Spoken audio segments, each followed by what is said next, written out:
നമസ്കാരം. 11 ദിവസത്തെ ജയിൽവാസത്തിനു ശേഷം പി ദിവ്യയ്ക്ക് ജാമ്യം ലഭിച്ചിരിക്കുന്നു.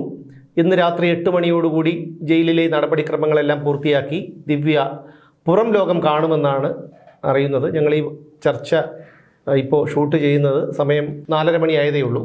അപ്പോൾ നമ്മുടെ CPM നേതാക്കളൊക്കെ കണ്ണൂർ ജയിലിൻ്റെ മുന്നിൽ സ്വീകരിക്കാൻ കാത്തു നിൽക്കുകയാണ്.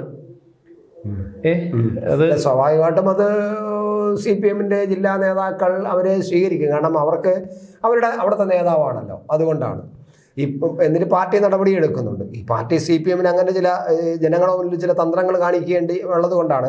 തന്ത്രങ്ങൾ എന്താണെന്ന് നമുക്ക് ചർച്ച ചെയ്യാം. എന്തായാലും അവർ ഒരു കാര്യം സത്യമാണ്, അവരൊക്കെ 11 ദിവസം ജയിലിൽ കിടക്കേണ്ടി വന്നു. ഉടനെ തന്നെ പുറത്തിറങ്ങാൻ പറ്റുമെന്നുള്ള ഒരു ആത്മവിശ്വാസത്തിലാണ് അവർ. അത് എന്തുകൊണ്ടാണെന്ന് ചോദിച്ചു കഴിഞ്ഞാൽ 11 ദിവസം ജയിലിൽ കിടക്കേണ്ടി വന്നു എന്നുള്ളത് ഒരുപക്ഷെ വിധിയുടെ ആ ഒരു ഇതായിരിക്കാം. എന്നാൽ പോലെ ഇനിയിപ്പോൾ എന്തായാലും ഒരു ജയിലിലൊന്നും കിടക്കേണ്ടി വരില്ല. ഒന്നാമത് തെരഞ്ഞെടുപ്പ് അടുത്ത് 3 തെരഞ്ഞെടുപ്പ് ഉപതെരഞ്ഞെടുപ്പുകൾ വരുന്നു.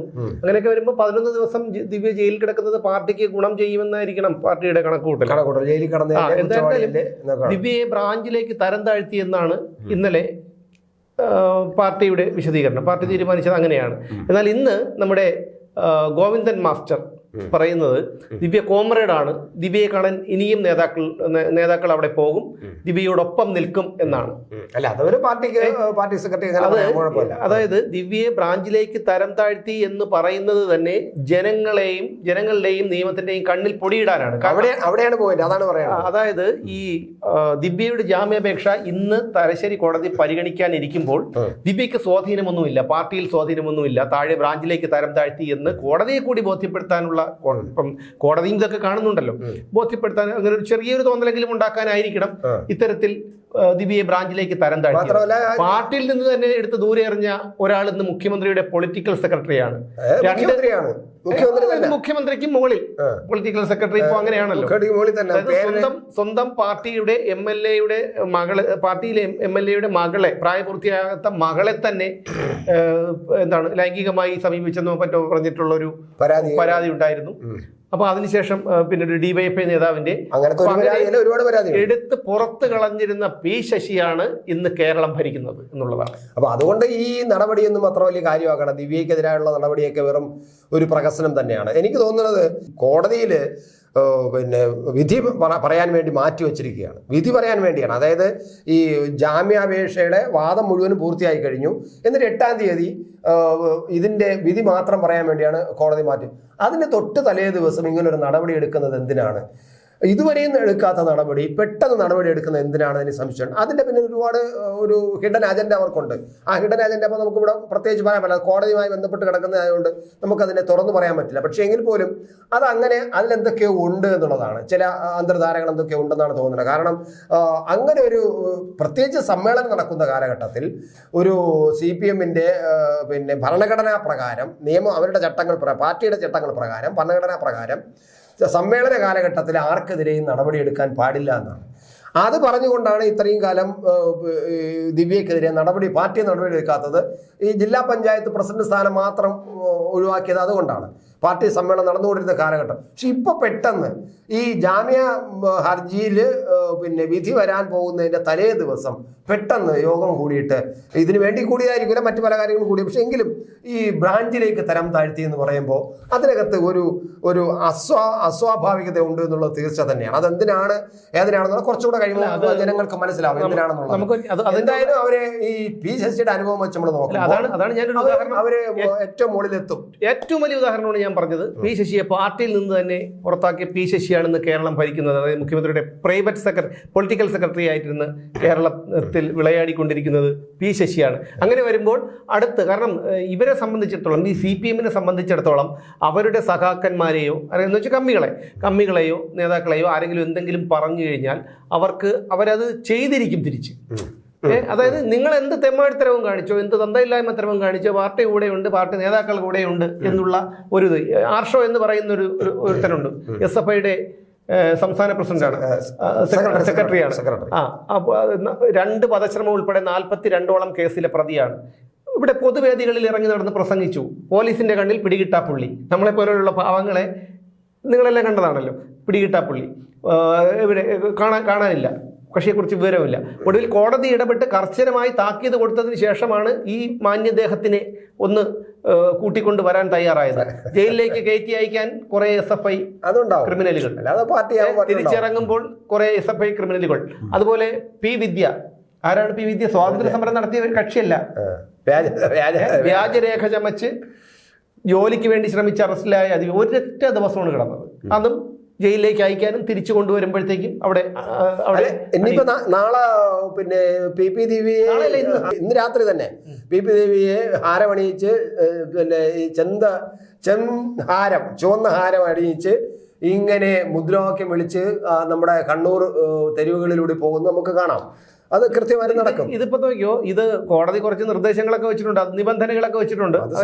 അത് സ്വാഭാവികം, ബെയിൽ കൊടുക്കുമ്പോഴത്തേക്കുള്ള ഒരു സ്വാഭാവിക. ഇനിയിപ്പോ അവരുടെ അതായത് ഒരു അമ്മയും 2 പെൺമക്കളും ഗൃഹനാഥനെ നഷ്ടപ്പെട്ട് നീറി കഴിയുകയാണ്. അവരെ എത്രത്തോളം പ്രകോപിപ്പിക്കാമോ അത്രത്തോളം പ്രകോപിപ്പിക്കാനും വേദനിപ്പിക്കാനും പറ്റുന്ന എല്ലാ കാര്യങ്ങളും അവർ ചെയ്യും. അല്ല, ഇന്നത്തെ പ്രകടനം അങ്ങനെ ആയിരിക്കും. നോക്കിക്കോളൂ, ഇന്ന് അവർ പ്രകടനം നടത്തുമ്പോൾ ഇന്ന് ഈ പ്രകടനത്തിലെ മുദ്രാവാക്യങ്ങളെല്ലാം കൈക്കൂലി പാവി നവീനെതിരായിട്ടുള്ള മുദ്രാവാക്യങ്ങളായിരിക്കും. അത് നിയന്ത്രിക്കാൻ CPM നേതൃത്വത്തിന് കഴിയില്ല. കാരണം CPM നേതൃത്വം ഒരുപക്ഷെ അത് നിയന്ത്രിക്കുകയും പോകില്ല. കാരണം അത്തരം കാര്യങ്ങൾ നിയന്ത്രിക്കാൻ നേതൃത്വം അല്ല, അത് തന്നെ CPM നേതൃത്വം ഒരുപക്ഷെ നിങ്ങൾ ദിവ്യയും കൊണ്ട് പ്രകടനം നടത്തുമ്പോൾ, ഈ ജയിലിൽ നടക്കുന്ന പ്രകടനം നടത്തുമ്പോൾ പ്രകോപനപരമായ മുദ്രാവാക്യം വിളിക്കരുതെന്ന് പറയാൻ ഉള്ള ഒരു ആർജവും ആ ഒരു ദീർഘവീക്ഷണവും ഇല്ല. അതാണ് ഞാൻ പറയുന്നത്, അതുണ്ടാകില്ല. അവരത് സാധാരണ നേതാക്കളാണെങ്കിൽ കർശന നിർദ്ദേശം കൊടുക്കും, നിങ്ങൾ പിന്നെ പ്രകടനം നടത്തിക്കോളൂ, പക്ഷെ ഒരു കാരണവശാലും തിരഞ്ഞെടുപ്പ് നടക്കുന്ന കാലമാണ്, ഈ പിന്നെ നവീൻ ബാബുവിനോ ആ കുടുംബത്തിനോ അതിന് മറ്റേതെങ്കിലും തരത്തിലോ ഒരു പ്രകടനവും ഒരു മുദ്രാവാക്യം വരരുത്. പക്ഷെ അവർ നടത്തും. നോക്കിക്കോളൂ, ഇന്ന് നമ്മളിപ്പോൾ ചർച്ച നടക്കുകയാണല്ലോ, ഇന്ന് പ്രകടനം നടക്കാൻ പോകുന്നതല്ലേ ഉള്ളൂ. നമ്മൾ പറയുന്ന കണക്കിന് ഇന്ന് ആ തരത്തിലുള്ള പ്രകോപന മുദ്രാവാക്യങ്ങൾ ഉണ്ടാകും. 1. 2, ഞാൻ പറയുന്നത് ഈ ജനങ്ങൾക്കിടയിൽ ഇപ്പോൾ CPM എന്നും കോൺഗ്രസ് എന്നും പറയുന്നത് രണ്ടാണെന്ന് ഇപ്പോൾ അവർക്ക് തോന്നുന്നില്ല. കാരണം രണ്ടിനും ഒരേ സ്വഭാവമാണ്. പണ്ട് കോൺഗ്രസ് നിന്ന് പുറത്താക്കി എന്നുള്ള വാർത്ത വരുമ്പോൾ നമ്മൾ ചിരിക്കുമായിരുന്നു. സത്യം ഞാനും ചിരിച്ചിട്ടുണ്ട്, ഉള്ളുകൊണ്ട് ചിരിച്ചിട്ടുണ്ട്. കോൺഗ്രസ് ഇന്ന് പുറത്താക്കി, ചുമ്മാ ഈ കോൺഗ്രസ് പുറത്താക്കണം എന്നുള്ളതൊക്കെ ചുമ്മാണ്. നമ്മൾ കോൺഗ്രസ് പുറത്താക്കിയെന്ന് പറഞ്ഞിട്ട് പിറ്റേ നമ്മൾ നോക്കുമ്പോൾ ആ പുറത്താക്കപ്പെട്ട നേതാവ് ഏതെങ്കിലും യോഗത്തിന്റെ സ്റ്റേയിൽ മറ്റ് കോൺഗ്രസ് നേതാക്കന്മാരുടെ ഒപ്പം ഇരിക്കുന്നത് നമ്മൾ കണ്ടിട്ടുണ്ട്. ഇതാണ് അവരുടെ പുറത്താക്കൽ.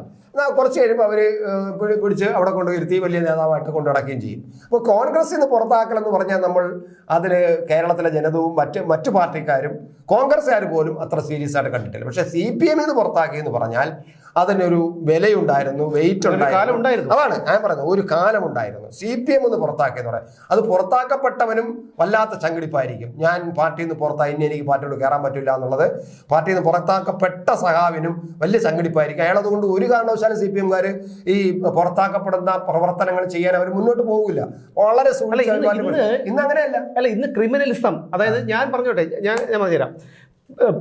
എന്താണ് സ്ത്രീ പീഡനം നടത്തിയ കേസിലെ പ്രതിയാണ് ഇയാള്, ഈ P. ശശി, K. ശശി.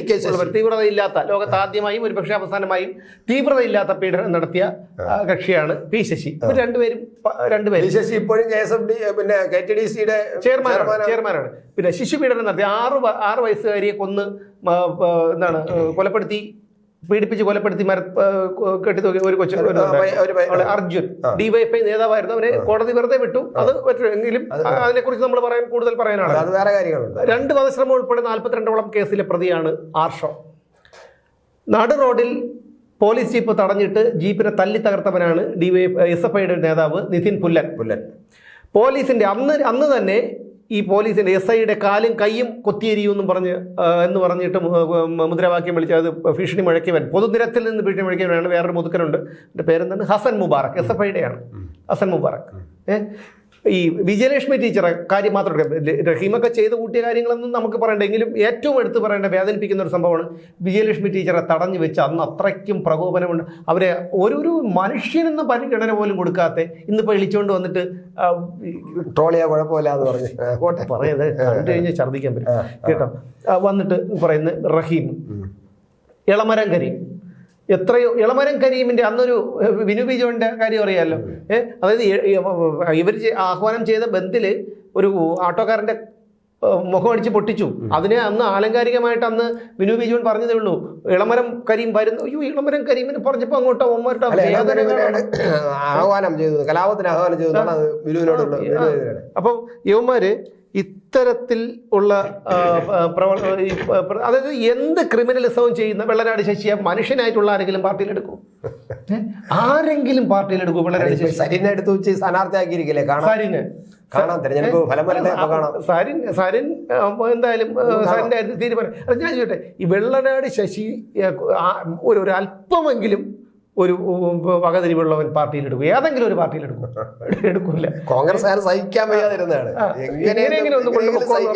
അതിനൊക്കെ കോൺഗ്രസ്സുകാർ എന്തായാലും സമ്മതിച്ചു കൊടുക്കണം. പുറത്താക്കിയാലാക്കിയത് തന്നെ.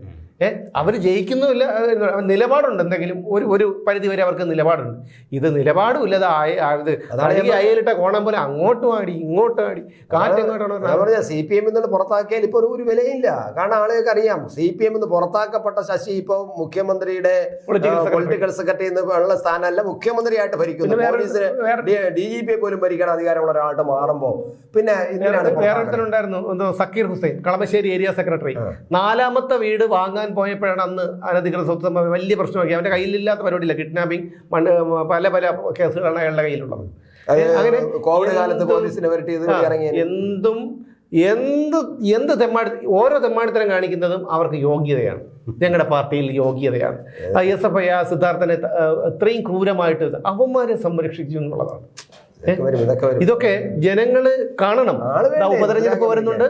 ഇനി അടുത്ത് 1.5 വർഷം കഴിയുമ്പോൾ നിയമസഭാ തെരഞ്ഞെടുപ്പ് വരുന്നുണ്ട്. അപ്പോൾ ഈ പറഞ്ഞ കണക്ക് ഉളുപ്പം തുറന്ന കുറച്ച് കടലയും പഴകിയ പപ്പടവും കാറയും വെളിച്ചെണ്ണയും ഒരു തുണിസഞ്ചിയിലിട്ട് തന്നിട്ട് ആ തുണിസഞ്ചിയുടെ പൈസയും കൂടെ വാങ്ങിക്കുമ്പോൾ അതും വാങ്ങിച്ച് തിന്നിട്ട് എന്ന് വോട്ട് കുത്തരുത്. കുത്തുമ്പോൾ ഒന്ന് ആലോചിച്ച് നോക്കണം. എന്തായാലും ഇനി കൂടുതലൊന്നും പറയില്ല, പറയാൻ ഒന്നേ ഉള്ളൂ.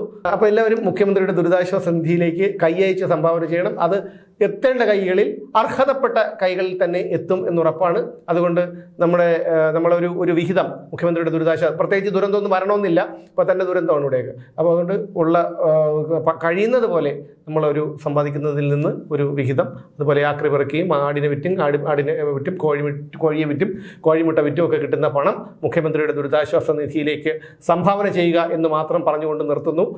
വീണ്ടും കാണാം.